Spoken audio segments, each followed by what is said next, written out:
Que l'équilibre familial était très précaire finalement, puis que ça reposait beaucoup sur mes épaules. Ou en tout cas, j'ai pris cette responsabilité-là sans le faire de façon éclairée et consciente, là.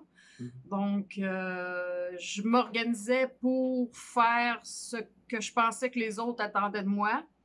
Puis j'avais l'impression, dans le fond, que c'était comme jamais suffisant. Donc, j'étais constamment confrontée à l'échec de ne pas être assez bonne, rapide, efficace. Donc, ça, c'est... Tu sais, ça a été vraiment, vraiment sur mon enfance. Ça. Je m'attendais vraiment pas à une histoire comme ça.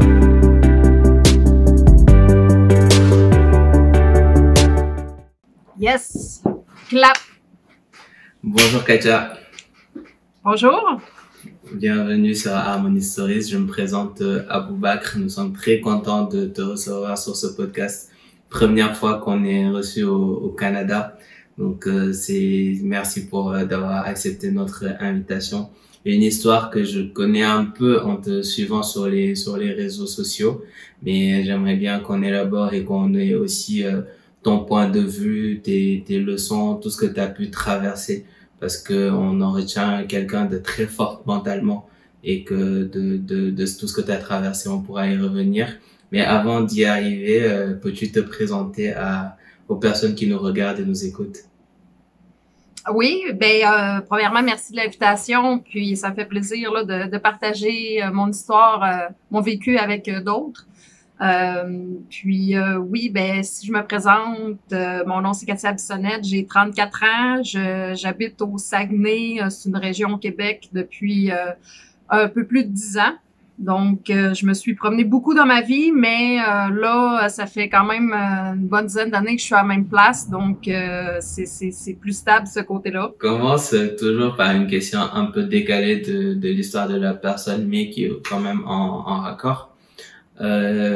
J'aimerais te demander, de toute ta vie, c'est quoi la leçon la plus valuable que tu as appris? De toute ma vie, il y en aurait probablement beaucoup. Par contre, une que j'ai vraiment écoutée, c'est de justement pas écouter la partie en dedans de moi qui doute. Tu sais que si j'ai des intuitions, si j'ai des désirs, si j'ai des besoins, des ressentis, ben c'est d'aller vers ça. Puis même si il y a une partie de moi qui doute que j'ai pas confiance en mes capacités ou peu importe, mais c'est d'oser le faire pareil. Tu sais, oui, ça peut me rendre vulnérable, mais en même temps, c'est le seul moyen que j'ai eu pour pouvoir avancer. Et la vulnérabilité, c'est aussi quelque chose de très important qui n'est pas forcément un défaut. Je pense qu'on pourra y revenir. Si on commence ton histoire par le début, où est-ce que tu grandis et quels sont un peu les souvenirs que t'en gardes? J'en garde pas nécessairement des bons souvenirs. Je peux dire jusqu'à mes 30 ans, là, ça a été assez raide dans ma vie. Donc, mon enfance, j'étais quelqu'un quand même de beaucoup stressée, anxieuse, beaucoup angoissée par rapport à la mort, par rapport au sens de la vie, même quand que j'étais enfant. Puis, tu sais, je ruminais ça dans ma tête sans nécessairement en parler. Donc, je me sentais très seule. J'avais des tocs, mais qui se fait plus mentalement. Donc, ça paraissait pas nécessairement. De calcul, puis de superstition, tout ça, tu sais, pour arriver un peu, j'imagine, à me sécuriser, en tout cas, ça n'a pas fonctionné vraiment, là. Fait que j'étais anxieuse, je me sentais pas en sécurité, j'aimais être seule, donc pour moi, d'aller vers les autres, je le faisais, puis tu sais, j'étais pas intimidée ni rien, mais je préférais être tout seul dans ma bulle, dans ma tête, donc c'est un peu ça que j'en garde comme souvenir. Je me sentais pas tellement à ma place chez moi à la maison. J'avais l'impression que beaucoup de tu sais que l'équilibre familial était très précaire finalement, puis que ça reposait beaucoup sur mes épaules. Ou en tout cas, j'ai pris cette responsabilité-là sans le faire de façon éclairée et consciente, là. Donc, je m'organisais pour faire ce que je pensais que les autres attendaient de moi. Puis j'avais l'impression, dans le fond, que c'était comme jamais suffisant. Donc, j'étais constamment confrontée à l'échec de pas être assez bonne, rapide, efficace. Donc, ça, c'est... Tu sais, ça a été vraiment, vraiment sur mon enfance, ça. Et quand à ce jeune âge, on est déjà confronté à l'angoisse de la mort et qu'on prend ces responsabilités-là, comment on cherche un échappatoire ou parce que l'enfant a un besoin vital de plaisir, on va dire, de s'amuser, d'exutoire. Comment toi, c'était quoi ton exutoire à toi? Comment tu faisais pour un peu un time off pour te libérer de cette réalité-là quotidienne? Ouf, je pense que je me réfugiais beaucoup dans ma tête, puis je pense dans ces superstitions-là ou dans essayer de me raisonner. Sinon, tu sais, je faisais un peu comme les autres enfants, je faisais du sport, beaucoup, mais ça a pas aidé parce qu'il y avait je veux dire, il y avait l'anxiété de performance là-dedans aussi. Oui. J'étais dans des disciplines très sévères où est-ce que tout était calculé, donc très contrainte. Fait que j'étais comme un robot finalement, puis un robot qui est pas encore assez robot, tu sais. Fait que il y avait comme une ligne d'arrivée qui arrivait jamais finalement. Et t'es toujours confronté à l'angoisse du résultat. Et c'est quelque chose qui est dangereux pour un enfant parce que souvent dans nos systèmes éducatifs, c'est toujours orienté résultat à l'école, à la maison. Est-ce que tu t'es brossé les dents? Est-ce que t'as rangé la chambre? Est-ce que t'as fait ci? Est-ce que t'as fait ça? Donc toujours orienté résultat. Et c'est vrai que c'est hyper angoissant pour un enfant. Et maintenant, un peu dans ton métier que tu pratiques aujourd'hui, est-ce que tu as eu le temps un peu de réfléchir sur en tout cas d'une manière mentale sur les enfants qui sont confrontés aux mêmes situations que dans lesquelles tu étais? Oui. Oui, c'est sûr. J'en vois beaucoup. Je travaille avec les adolescents puis les jeunes adultes.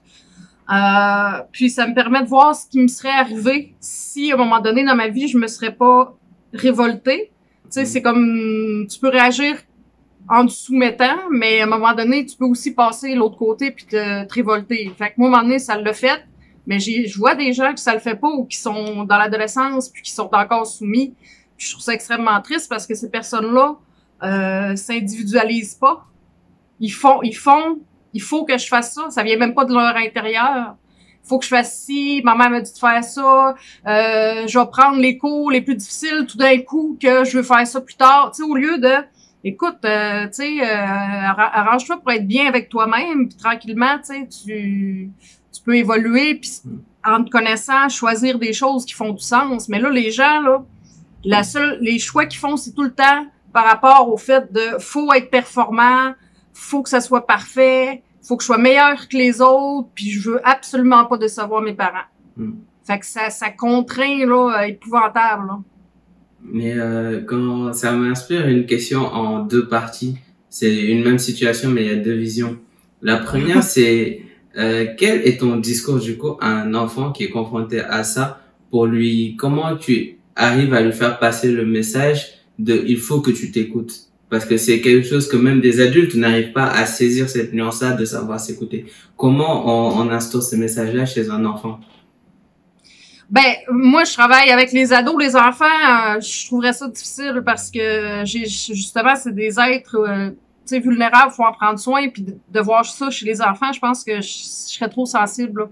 Je serais trop en colère, tu sais. Fait que je commence à partir de 13-14 ans là, à voir les gens. Oui. Mais c'est de ramener les choses à eux. Tu sais, les ados cognitivement sont assez développés pour faire des liens avec qu'est-ce qu'ils ressentent, leurs émotions, leur comportement, puis faire OK, mais c'est ça que je veux vraiment, puis est-ce que ça en vaut la peine, mais de le ramener tout le temps à la personne.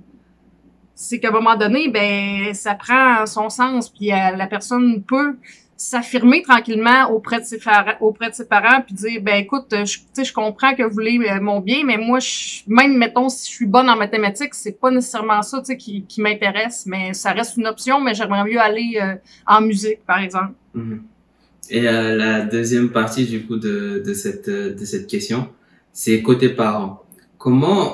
Quel discours on tient à un parent pour qu'il comprenne qu'il doit, d'une part, même s'il a une responsabilité énorme sur l'éducation de son enfant, savoir l'écouter.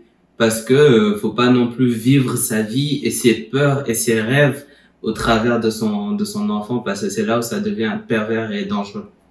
Oui, c'est quand les parents empiètent sur l'individualité de son enfant, c'est pervers, c'est malsain. Et puis souvent les parents en ont pas conscience. Tu sais, un parent qui laisse vraiment son enfant, tout en lui donnant un cadre sécurisant, mais faire ses propres expériences, puis s'exprimer, vivre ses émotions.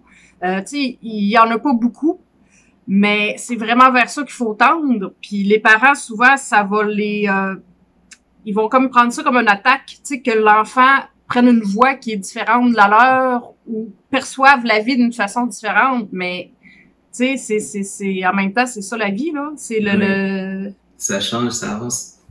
Oui, mais avec les parents, c'est quelque chose de très difficile à faire parce que le rôle de parent, c'est très facile, là, d'attaquer quelqu'un là-dessus. Fait que les gens ont des mécanismes de défense, des carapaces pour pas voir ça.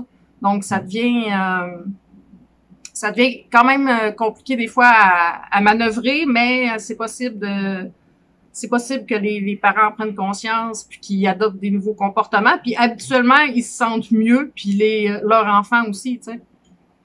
Et toi, tu parlais tout à l'heure d'une phase, quand tu arrives dans cette phase un peu adolescente, etc., ou même un peu plus loin, où tu dis que tu as deux échappatoires, soit de la soumission, soit la révolte. Et toi, tu te révoltes. Comment elle se passe cette phase-là où Katia se révolte? Ben, elle a été très extrême, intense et sur le long terme. Ça a duré en tout 18 ans. Wow. Donc, jusqu'à mes 30 ans. Où est-ce que, tu sais, j'en avais rien à foutre de la société, des valeurs de la société, du système, les gens qui étaient soumis au système.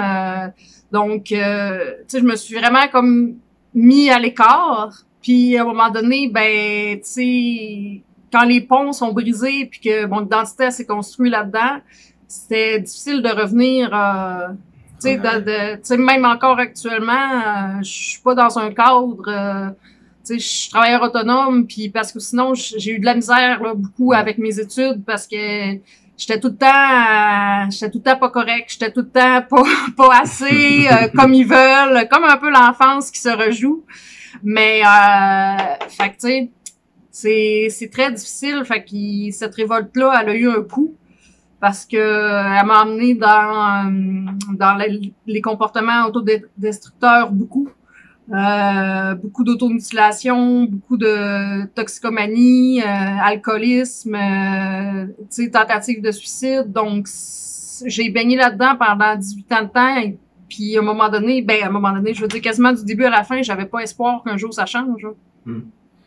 Et quand tu es dans cette phase-là, parce que wow, dans ces comportements que tu qualifies bien de autodestructeurs, sans pour autant être dans un jugement, on est plutôt dans la compréhension. Qu'est-ce qu'on cherche en fait mentalement, parce qu'on comprend qu'on est en révolte, mais qu'est-ce qu'on cherche là-dedans? Ben, c'est à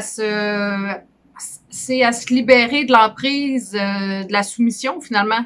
Tu sais, de dire, wow, stop, je veux décider de ce que je fais de ma vie, mais le fait de se révolter, c'est quand même dépendant des autres. Mais tu sais, c'est de faire le contraire. Fait que c'est ça qui est un peu, ironique. Mais en même temps, la révolte est nécessaire pour qu'après la personne arrive à trouver comme vraiment ce qu'elle veut, tu sais, sans se soumettre, sans se révolter. Mais moi, le problème, c'est que ma révolte était beaucoup trop extrême. J'étais allée trop loin. Puis j'aurais pu facilement ne jamais m'en sortir. Là. J'ai dit quelque chose de très intéressant de dire que la soumission ou la révolte dans tous les cas c'est envers la société et ça ce n'est pas là où on est indépendant. L'indépendance c'est quand on est droit dans ses bottes et qu'on vit en final en ses propres termes, pas être pour, pas être contre quoi que ce soit, mais être aligné entre guillemets avec soi-même. Oui, oui, c'est de pas complètement se soumettre à ça, mais on a des valeurs, c'est des faire transparaître à travers soi. C'est comme ça que la vie a fait du sens, puis de prendre sa place comme ça dans le cadre de la société, tu sais, juste assez pour dire, ben regarde, j'ai compris comment ça marche, mais tu sais, tu fais tes affaires de ton bord. Mais tu parlais tout à l'heure déjà que tu étais déjà confronté à l'échec dès l'enfance. Et maintenant que tu es dans cette phase-là, dans ces 12 années-là dont tu parles, tu essaies quand même d'en sortir. Je lisais plusieurs fois de reprendre tes études, de revenir dans une vie plutôt normale, qui se ponctue souvent dans des échecs, de retomber entre guillemets dans ces travers-là. Comment on vit ces échecs-là sur ces moments-là et entre guillemets, qu'est-ce qui fait qu'on rechute? C'est une question un peu kitsch, un peu de quelqu'un trop peut-être innocent, mais qu'est-ce qui fait qu'on rechute dans ces moments-là et comment on le vit? Ben, il peut y avoir plusieurs raisons. Tu sais, dans la période de 18 ans où est-ce que j'ai consommé, déjà à 14 ans, 15 ans, je faisais ma première désintox. Tu sais, j'en ai fait 4 avant mes 20 ans. Fait que j'ai combattu tout le temps. Tu sais, je l'ai su pratiquement tout de suite que j'avais un problème de consommation. Tu sais, j'ai commencé à caler du fort tout seul le matin à 8 heures. Tu sais, fait que quand tu commences ton adolescence comme ça, là, ça se dirige pas mal vers quelque chose d'assez rock'n'roll, là, tu sais. Fait que j'avais cette conscience-là, une partie de moi qui savait, tu sais, que... Mais mes problèmes psychologiques, j'avais peur des gens, phobie sociale, j'avais des tocs, tout ça, ça faisait en sorte que je me sentais pas... j'avais pas de confiance puis j'avais pas d'estime. Fait que le fait de consommer, d'être absent, tu sais, de moi... ça me permettait d'affronter la vie sans nécessairement, tu sais, s'il y a un échec, ben c'est à cause que, tu sais, ça fait 3 jours j'ai pas dormi, puis tu sais, je veux dire, ça faisait en sorte que j'étais pas impliquée du tout, tu sais, j'étais vraiment à l'extérieur du système, puis j'étais comme bof. Puis quand j'essayais d'embarquer dans le cadre, ben c'était pas long que j'en sortais rapidement parce que là c'était pas tu sais, ça fitait pas pantoute. Mais qu'est-ce qui faisait que je rechutais, c'était le fait que je me jugeais sévèrement, je méritais pas de vivre, que de toute façon j'en valais pas la peine. Tu sais, c'est en ayant des croyances comme ça bien ancrées qui fait qu'à un moment donné tu dis bof, pourquoi je me forcerais. Puis tu sais, mais les tocs que j'avais, les obsessions, compulsions, les obsessions, c'était beaucoup par rapport à la consommation. Donc, tu sais, si je n'étais pas en train de consommer, je pensais à quand je vais consommer. J'avais soif, des fois, j'allais m'acheter de l'alcool en pleurant parce que ça me tentait pas de boire. Mais j'étais tellement pris dans mes pensées que la seule manière, c'était de boire, tu sais, pour l'enlever ou de consommer autre chose. Fait que c'était très, puis à un moment donné, ben, je suis plus capable de toffer ça, tu sais. Fait que je consommais. Puis même encore aujourd'hui, même si ça fait 3 ans que là, je suis sobre, abstinente d'alcool, drogue, ben, à chaque nuit, je rêve que je consomme. Chaque nuit, tu sais. Ça veut dire que c'est encore présent, tu sais. Oui, c'est encore très, très, très présent. Waouh! Waouh! Ouais! Waouh! Ça demande une énorme force mentale de pouvoir continuer à rester sobre. Et question un peu bateau. Quand on a quelqu'un dans son entourage, hypothétiquement, qui traverse cette période-là, comment on peut l'aider sans pour autant, parce que je pense que la frontière est fine, de l'aider et d'être la personne qui est trop présente et au final ça a l'effet contraire.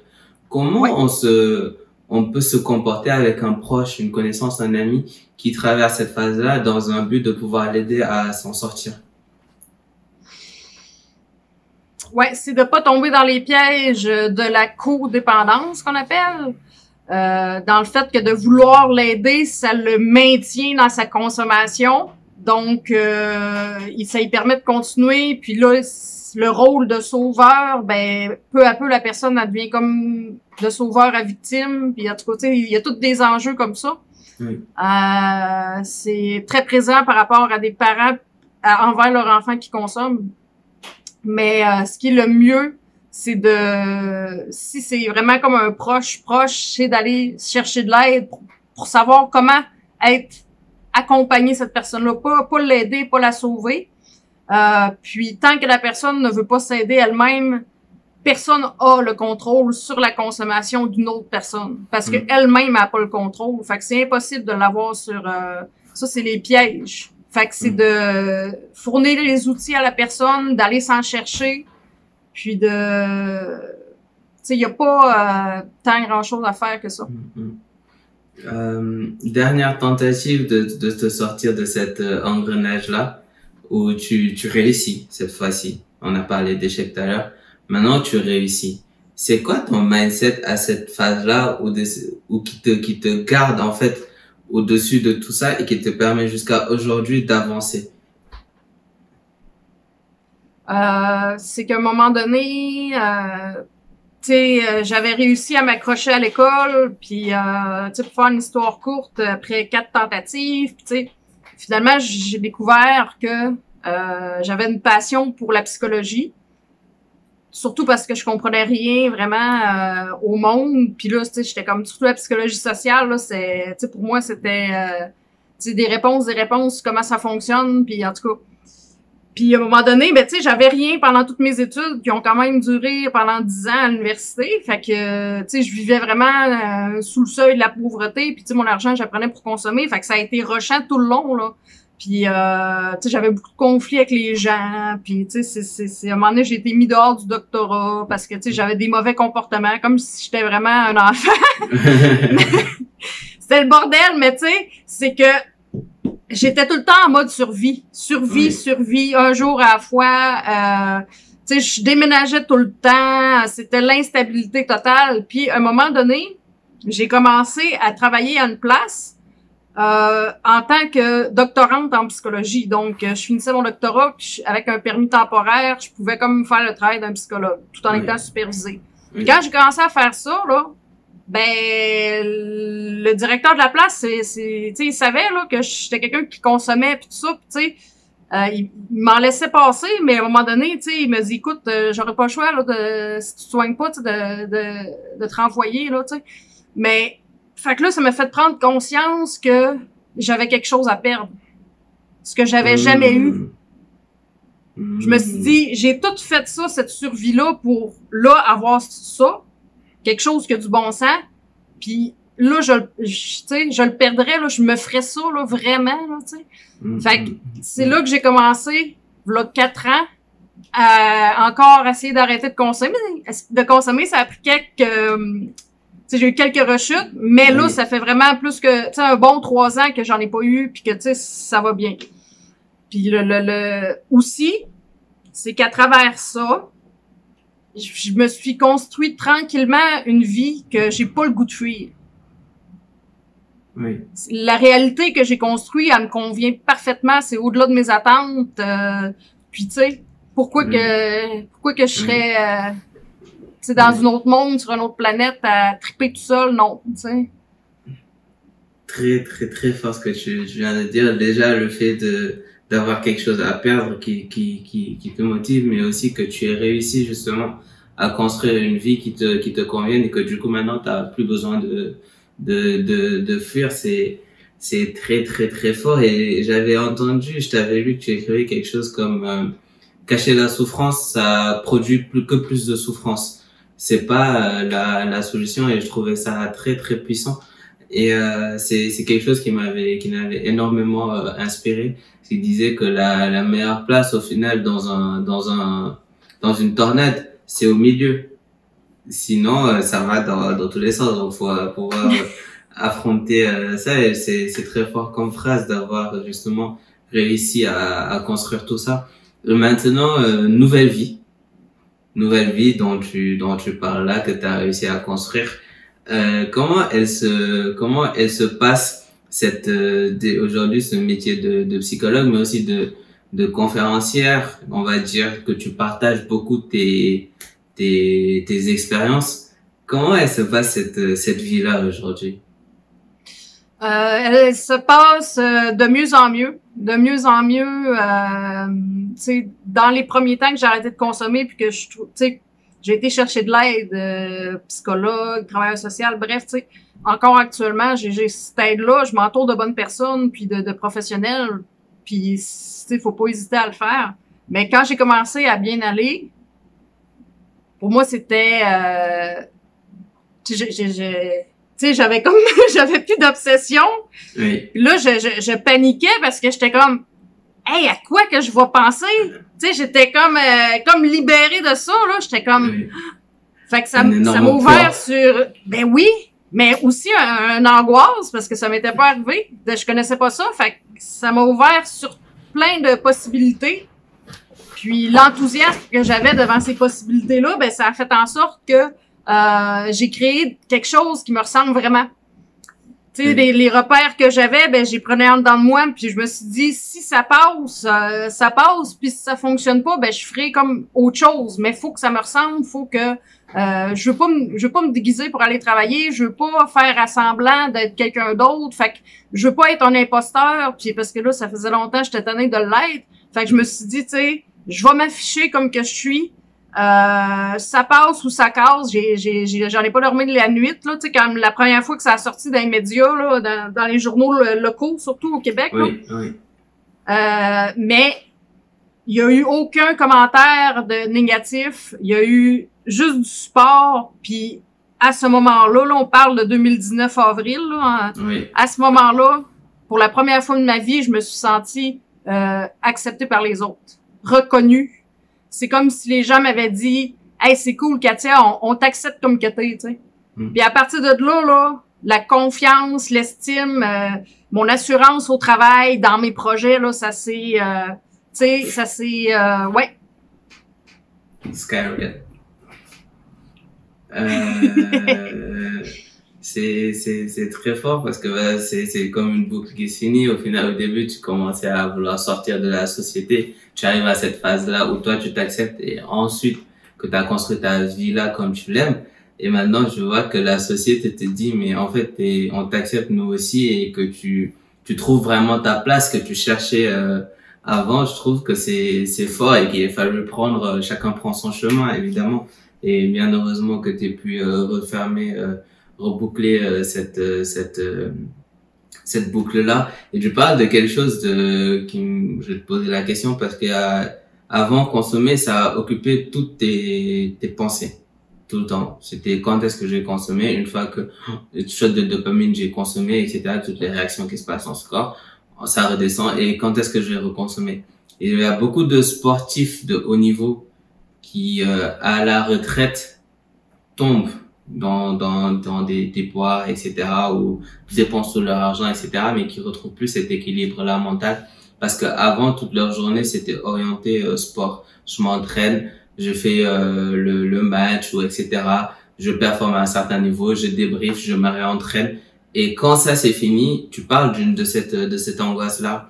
À quel point elle est sous-estimée, cette angoisse-là, et comment on réussit à trouver la lucidité d'en sortir et de s'occuper la tête avec d'autres choses qui nous nourrissent plutôt que nous détruisent?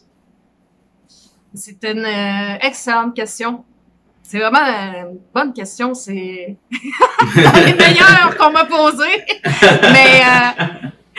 Mais oui, c'est clairement sous-estimé parce que les enfants qui font beaucoup de sport, justement, comme que je parlais tantôt, là, ben c'est un peu ça aussi qui leur arrive. C'est que quand ils arrêtent, ils n'ont plus rien, puis ils n'ont plus le cadre, là, tu sais, là. Oui. Fait que mais il y a une chose qui est importante puis qu'on oublie aussi par rapport à ça, c'est que l'ennui, c'est important. Mm-hmm. Puis moi, quand ça m'est arrivé, j'ai lu sur l'ennui, j'ai écouté des choses sur l'ennui, j'ai écrit sur l'ennui. Quand que je me quand que je m'attaque à un problème, que ce soit l'angoisse de mort ou l'ennui ou peu importe, j'y vais à fond jusqu'à temps que la problématique elle soit comme intégrée, compris. Puis là, après, je peux passer à autre chose, tu sais. Mais, fait que l'ennui, c'est essentiel pour la personne qui désire créer. La créativité, ça se passe dans l'ennui, ça se passe quand quelqu'un est disponible, quand son esprit peut divaguer, qu'elle soit libre un peu de ça. Donc, les enfants, avec les écrans, ils s'ennuient plus. Dès qu'ils ont 5 secondes, ils vont prendre un écran. Donc, la créativité, l'imagination, l'imaginaire, tout ça, c'est en péril là, chez les enfants. Et même les adultes ne s'ennuient plus. Oui, mais notre cerveau est quand même a quand même une base différente. Parce que quand on était petit, on allait dehors, puis on n'était pas hypnotisé par un écran là. C'est vrai. Et tu sais, il y a ce proverbe-là qui dit que l'oisiveté est un grand vice. Mais au final, c'est une question de ce que tu me dis qui est au final très nuancée.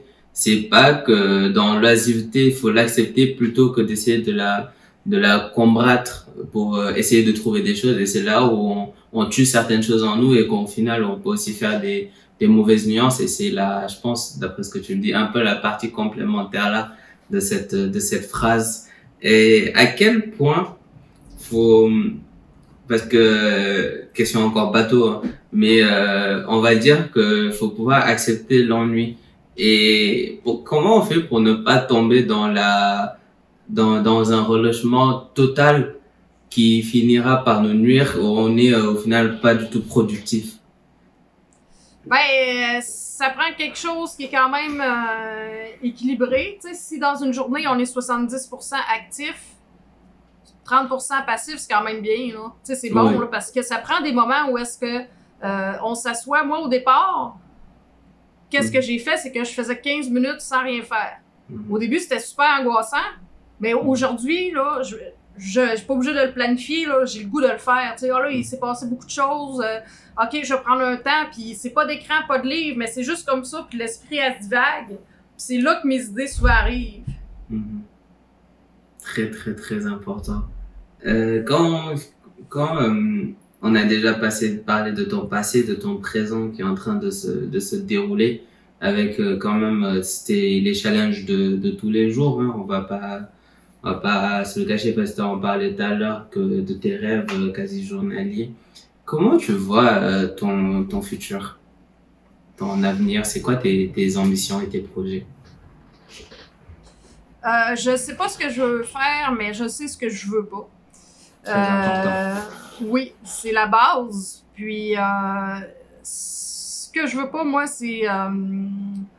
je veux pas nécessairement avoir de maison, je veux pas d'enfants, je veux pas nécessairement vivre avec quelqu'un. Tu sais, moi, j'aime ma liberté, j'aime le fait que chez moi, il n'y a pas de stimuli. Tu sais, puis moi, je suis tripeuse de furets, là, les animaux. Là, Oui. Puis, fait que tu sais, chez nous, j'ai des furets, je m'occupe d'eux, je joue avec eux, tout ça. Fait que tu sais, moi, ça me plaît beaucoup. Puis, il y a souvent des gens qui me passent des commentaires parce que j'habite dans un quartier relativement pauvre, puis tu sais, dans un appartement. Bref, tu sais, les gens sont comme « Ah ouais, mais pourquoi tu habites là? Pourquoi que si? Pourquoi que... » Ben, parce que ça me coûte pas cher. Puis je veux dire, j'ai tout le temps été extrêmement pauvre. Je suis bourrée de dettes. Fait que je vais faire les bons choix.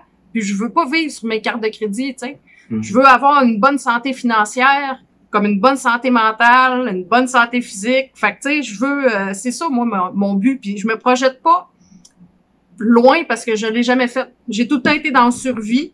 Fait que moi, juste de profiter de la journée, de l'instant, de qu'est-ce qui se passe. Pour moi, ça me suffit, tu sais. D'être au final très présent dans le moment, dans aujourd'hui, dans le moment présent. Parce qu'au final, demain, on en parle souvent, mais il n'est pas tellement garanti que ça, que demain arrive. Et on reste positif et on dit qu'on pense toujours que demain sera là parce qu'il a toujours été là demain, de toute façon. On arrive sur la fin un peu de cette discussion très, très, très passionnante et intéressante. On arrive un peu à te comprendre plus et de voir tout ce que tu as traversé. Qu'est-ce que ça te rapporte à toi? Parce que au final, tout ce qu'on fait, on y cherche un peu une satisfaction personnelle. Qu'est-ce que ça te rapporte personnellement de pouvoir aider les gens, de pouvoir les aider à aller au-delà de leurs difficultés, des obstacles que la vie leur présente? Pour moi, ça fait du sens dans ma vie. Parce que j'ai tout le temps haï travailler, là. Pourtant, j'ai travaillé extrêmement beaucoup à l'école, là, mais je veux dire, je suis pas quelqu'un, tu sais, j'ai eu tellement de petites job-in, là, je faisais 3 semaines, je m'emmerdais, là, c'était fait que je partais d'un autre. Fait que j'ai jamais mais là, le travail que je fais, là, j'adore ça, tu sais. Je prends des vacances, puis il y a une grosse partie de moi qui est contente, tu sais, de m'emmener, de revenir, puis faire yes, là, je me sens à ma place. Mais, à part ça, je ressens pas à l'intérieur quelque chose comme je sens que j'ai vraiment aidé quelqu'un. Je l'ai pas encore, ça. Tu sais, j'ai été longtemps pris dans des trucs de honte, puis fait qu'on dirait que tranquillement, tu sais, je me dégage de ça dans mon identité, puis peut-être ça va faire place à autre chose, mais pour l'instant, de façon honnête, je sais rationnellement que j'aide les gens, que je les accompagne, mais au niveau du cœur, je le ressens pas encore. Ben, j'espère que ça va arriver et que c'est quand même une sensation de fierté et qui booste, des gens que j'ai pu un peu côtoyer, qui évoluent dans le coaching ou l'aide, en tout cas, à des gens. Ça leur permet de mieux avancer. J'espère que ça arrivera pour toi ou whatever, qui te donne de l'énergie, pour continuer à le faire, plus continuer à le faire. On va finir par des petites questions rapides, où j'ai besoin de la première chose qui t'arrive en tête. C'est qui la personne qui a été la plus importante pour toi dans ta vie? Colin, hey, c'est dur ces affaires-là! Je pense que la première personne, c'est la personne qui m'a engagée, tu sais, qui m'a dit, hey, là, j'aurais pas le choix de cette personne-là, c'était, tu sais, elle est encore dans ma vie actuellement, elle l'était avant cette période-là, puis c'est une personne qui a cru en moi. C'était un prof à l'école, à l'université, tu sais, c'est quelqu'un qui a cru en moi vraiment, tu sais, même que je me disais, coudonc, d'après moi, il se trompe de personne, tu sais, mais lui, il voyait mes capacités. Puis, ça m'a aidé à m'envoyer. Si je suis ici, c'est en grosse partie grâce à sa présence dans ma vie, puis qu'est-ce qu'il représentait, puis qu'est-ce qu'il a fait pour moi. Et c'est important de croiser ces gens-là qui nous voient plus grands que ce qu'on est et plus grands que ce que nous, on se voit. 3 livres qu'il faut lire. Ah, ça... Mon Dieu. Ça, là, c'est vraiment, là. Parce que moi, je charlie des livres en masse, puis je me disais, justement, aujourd'hui, là, j'ai des amis qui sont comme, Katia, j'ai fini ton livre, puis là, je vais te commander l'autre, tu me dis, puis tout, puis je dis, de me trouver fatigante, tu sais, je suis comme là, hey, lis ça.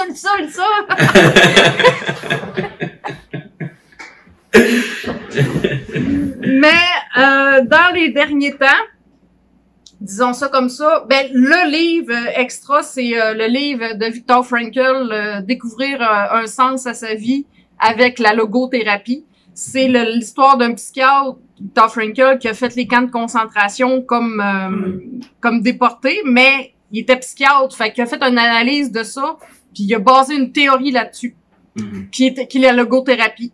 Donc, c'est un petit livre, il raconte son histoire, c'est excellent. Donc ça, c'est les gens qui manquent de sens dans leur vie, ben c'est vraiment une bonne base. Dans les coups de cœur aussi, c'est le livre de Mark Manson qui est L'art subtil de s'en foutre. Donc lui, c'est un gars quand même no-name qui a écrit ça. Puis j'aurais pu dire exactement les mêmes mots à la même place. Je dis, hey, ce gars-là, là, il est vraiment hot. Puis tu sais, le livre, il est orange, fait que, tu sais, ça fit. Puis je le recommande souvent aux patients parce que ça fait un ménage dans c'est quoi tu veux vraiment, puis est-ce que ça en vaut la peine, puis, tu sais, travaille sur tes valeurs parce que c'est ça qui va donner un sens, justement, à ta vie puis qui va te guider dans tes choix. Fait que ça, c'est sûr que ces 2 livres-là sont excellents. Puis sinon, l'autre tabarouette qu'il y en a des livres. Ben, je l'ai lu dernièrement. Ouais. Puis c'est super génial parce que pour les personnes, ça s'appelle l'alcool expliqué. C'est un avocat qui écrit ce livre-là, il est en français, il vient de sortir. Puis lui, il voulait trouver une méthode qui était autre que les alcooliques anonymes parce que lui, il dit je suis pas quelqu'un de spirituel, ça me prend autre chose, tu sais, c'est un mode de vie qui fonctionne au plan social, spirituel, tout ça, mais dis-moi si ça m'intéresse pas. Puis il a écrit un livre qui s'appelle L'alcool expliqué. Puis c'est génial. J'ai fini de le lire la semaine passée à peu près. Puis scientifiquement, il décortique tout par rapport à l'alcool. Puis après d'avoir lu ce livre-là, là, j'ai revu une itinérante qui buvait, là, puis ma vision des choses était vraiment différente. Puis j'avais jamais regretté d'avoir bu dans ma vie. Parce que ça s'est passé. Et après ce livre-là, je me suis dit, ah, Seigneur, si j'aurais lu ce livre-là avant, c'est excellent. C'est puis il est gratuit en PDF sur Internet, fait que c'est pour quelqu'un qui veut qui pense qu'il y a un problème d'alcool ou qui en a un ou qui est un alcoolique chronique ou qui a quelqu'un dans son entourage que le problème d'alcool, c'est excellent. Et la dernière question, qui aimerais-tu rencontrer hypothétiquement en sortant aujourd'hui de chez toi? Mon Dieu, oui, j'aimerais ça rencontrer. Moi, j'aimerais bien rencontrer ça là. Ces temps-ci là, je suis bien sur Sylvester Stallone. Là, j'ai même mon chalet de Rocky. Ah ouais. Je me suis retapé comme les Rocky, puis je trouve que tu sais, c'était quand même. Il y a tellement une morale là-dedans qui va toujours traverser le temps, puis il y a l'histoire de Sylvester Stallone en arrière de ça, tu sais, qui était très pauvre, il restait 108 piastres dans son compte de banque, puis il a refusé de vendre son scénario pour 250 000 piastres, parce qu'il voulait jouer dedans. Puis regarde, ça l'a mené où? C'est pas tout le monde qui aurait fait ça. Bah oui, ça demande une grande confiance et une connaissance de qui on est, et au final, ça résume bien ton histoire. Prendre des coups, tomber, se relever, en éviter, en donner, gagner le combat. Très content d'avoir pu avoir cette discussion avec toi. Une histoire très très très forte parce que souvent on est un peu habitué à des histoires plus linéaires, mais c'est souvent dans le creux de la vague qu'on en apprend le plus sur qui on est. Donc merci de nous avoir dit tout ça en toute transparence et en toute générosité, et je te laisse le mot de la fin. Ben merci pour l'invitation. Honnêtement, c'est toujours un plaisir de partager. Puis, tu sais, ce que je peux dire, c'est que, tu sais, ça fait du bien d'aller voir un psy des fois pour voir plus clair là-dedans, tu sais, pour savoir qui on est vraiment. Puis ça vaut vraiment la peine de réfléchir avant d'agir, au lieu de toujours réagir. De se révolter ou de se soumettre. Il y a quelque chose, il y a un monde là qui est à l'extérieur de ça, puis tout le monde peut trouver sa place s'il se donne la peine de le faire, de réfléchir, d'agir, puis d'agir de plus en plus en cohérence avec ce qu'il est. Tu sais, ça, c'est à portée de tous. Bah, c'est une bonne manière de finir cet épisode.